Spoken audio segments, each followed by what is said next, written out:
Factoring special products is what we're going to do today, but I want to make something very clear.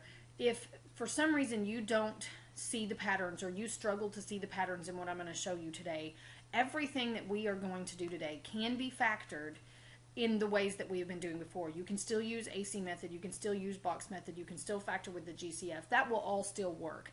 Just there are cases where you have two types of special products that they show up, and they show up quite a bit, and if you can learn to recognize them, you can factor them very quickly and not have to go through all of that. But like I said, if you don't see the patterns right off and you struggle with them, it's okay, because you can factor in the other ways that we've learned.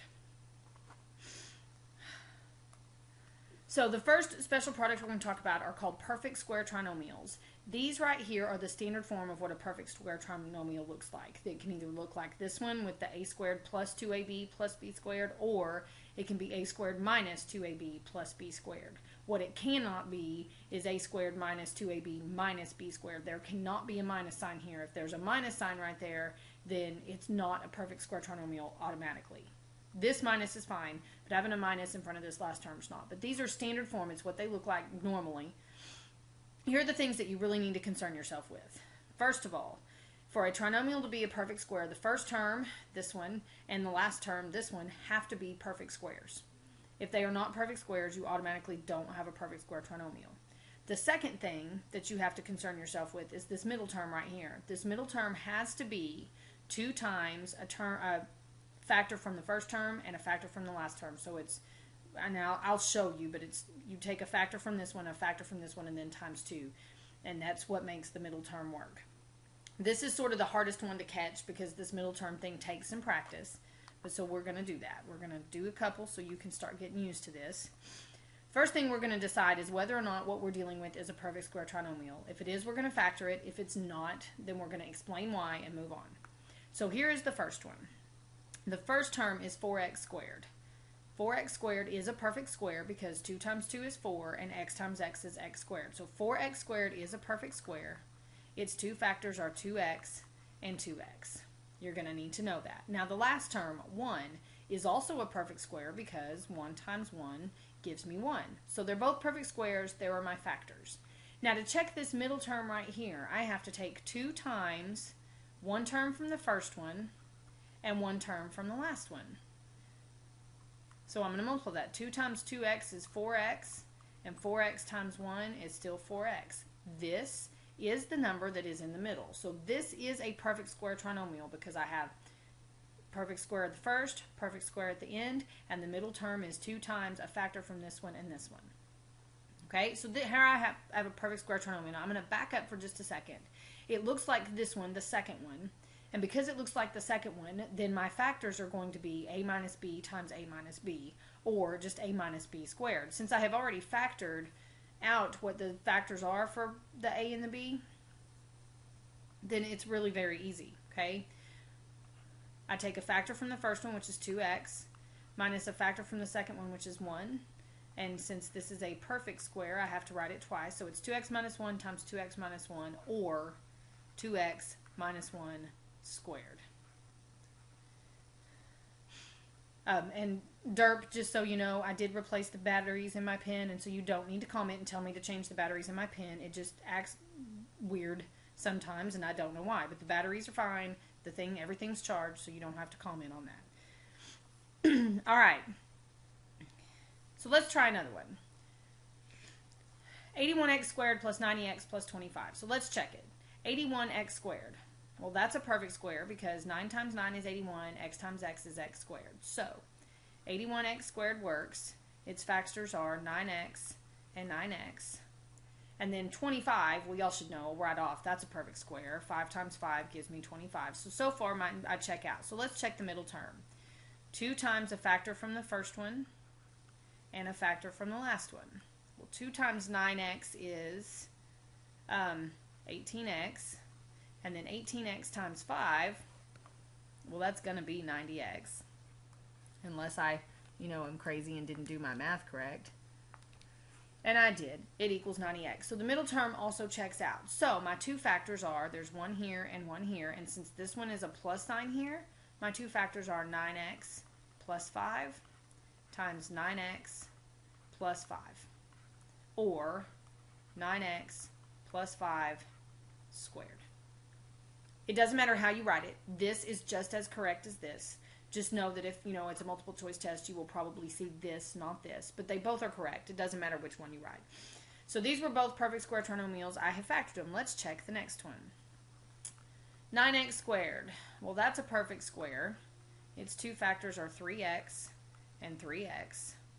And then 64 is also a perfect square. Its two factors are 8 and 8. So far we're good. Let's check the middle term. So I have to do 2 times 3x times 8. Well, 2 times 3x is 6x, and 6x times 8 is 48x. This is not the number that is in the middle here. This 48x is not what I see. So this is not a perfect square. And it's not a perfect square because the middle term is not 2 times a and b.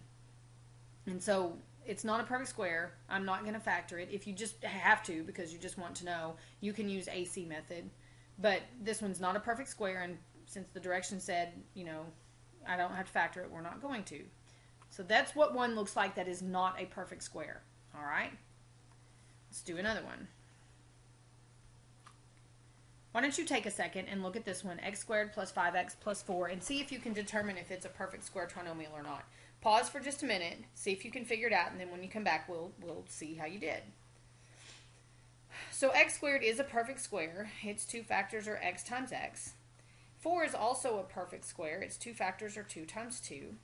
And if I check the middle term, 2 times x times 2 gives me 2x times 2, which is 4x. Well, 4x is not what I have in the middle, so this is not a perfect square. And again, it's for the same reason as the last one. It's because the middle term does not work out like it's supposed to. It's not 2 times a times b. So pause again and try this one really quick. See if you can check to see if this one is a perfect square. Why don't you just pause the video, try it really quick, and then when you come back, we'll talk about it. So x squared, perfect square, this is x times x. And then 49 is also a perfect square. Its factors are 7 times 7.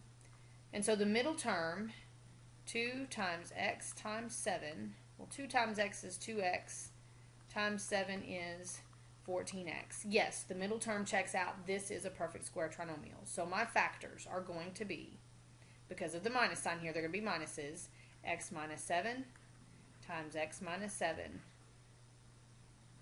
or x minus 7 squared. That's perfect square trinomials. That's the more difficult of the two special products. The next one is actually pretty easy. The next one, oh, sorry, we're going to skip this problem. We'll come back to it. We'll probably do it tomorrow as warm-up. So, the next special product is called difference of two squares. A difference of two squares is really very easy. Okay, this is what it looks like, a squared minus b squared. This is what it looks like when it's factored, a plus b and a minus b. 1 plus, 1 minus is what makes this not have a term in the middle, because this plus and this minus will cancel each other out. Here's the things that you have to keep in mind. What you have to concern yourself is, first of all, the two terms have to be subtracted. It is not a difference if there's not a minus sign. And both terms have to be perfect squares. This is much easier to recognize than a perfect square trinomial. So these are pretty simple. So the first one, we're just going to first of all decide if it is or isn't a perfect difference of two squares. And then if it is, we'll factor it. So this one, well, it's a difference. I've got a minus sign. All good so far. Now, 1 is a perfect square because so 1's a perfect square because 1 times 1 gives me 1. And then 4x squared is also a perfect square because it's 2x times 2x. So my two factors come from right here. They are 1 plus 2x and 1 minus 2x. And if you multiply this out, when you get done, the term in the middle is always going to cancel, and so you don't have anything left. The 1 plus 1 minus takes care of that. So, those are my two factors. Difference of two squares is actually very simple. Now, the next one, we're going to have to go back to some multiplying with exponents rules really quick, okay? X to the fourth is a perfect square, and here's why x to the fourth is a perfect square. Because if you will remember, to be a perfect square, all I have to do is a number times itself. Well, to get to x to the fourth, I have to multiply x squared times x squared. Because if you'll remember, when I multiply these, I have to add the exponents. Well, 2 plus 2 is 4. That one was probably easy for you to recognize because y'all know that 4 is a perfect square. But the reason why it's a perfect square here is because I had to add these two exponents. So this one works. Now this one, 25y to the 6th. You're probably going to recognize the 25 right off as a perfect square, but you're not so sure about the y to the 6th. So let's talk about this. 25y to the 6th. Well, you know I've got to have 5 times 5. To get y to the 6th, I have to do y to the 3rd times y to the 3rd, because I have to add those exponents together, and 3 plus 3 is 6. So when you're checking exponents to see if they are perfect squares, it is not something times itself, it is something plus itself, because if you'll remember, when multiplying exponents, you're adding, not multiplying. So this really is a perfect square because it's 5y to the 3rd times 5y to the 3rd. It meets the definition of a number times itself. So yes, this is a perfect square trinomial. And so, I apologize, it's a difference of two squares. So my two factors are going to be x squared plus 5y to the 3rd times x squared minus 5y to the 3rd. So those are my two factors for that one. So look at the next one. 3p squared minus 9p to the 5th. Well, let's check the first one, 3p squared. Is 3 a perfect square? No, 3 is not a perfect square. Therefore, this is not a difference of two squares. It's not a difference of two squares, so I'm not going to have to factor it. You could if you wanted. You could pull out a greatest common factor and go that route, but you don't have to because it just doesn't meet the criteria for what we're going over today. So that is not a difference of two squares. So the next one. Again, we're going to do this again. We're going to decide if it is a difference of two squares, and if so, we're going to factor it. So pause the video for just a second. Test this one. Decide if it's a difference of two squares or not, and then come back. So 100x squared is a perfect square because 10 times 10 gives me 100, and x times x gives me x squared. So there are my two factors. 4y squared is also a perfect square because 2 times 2 gives me 4, and then y times y gives me the y squared. So this one is a difference of two squares. The factors are 10x plus 2y and 10x minus 2y.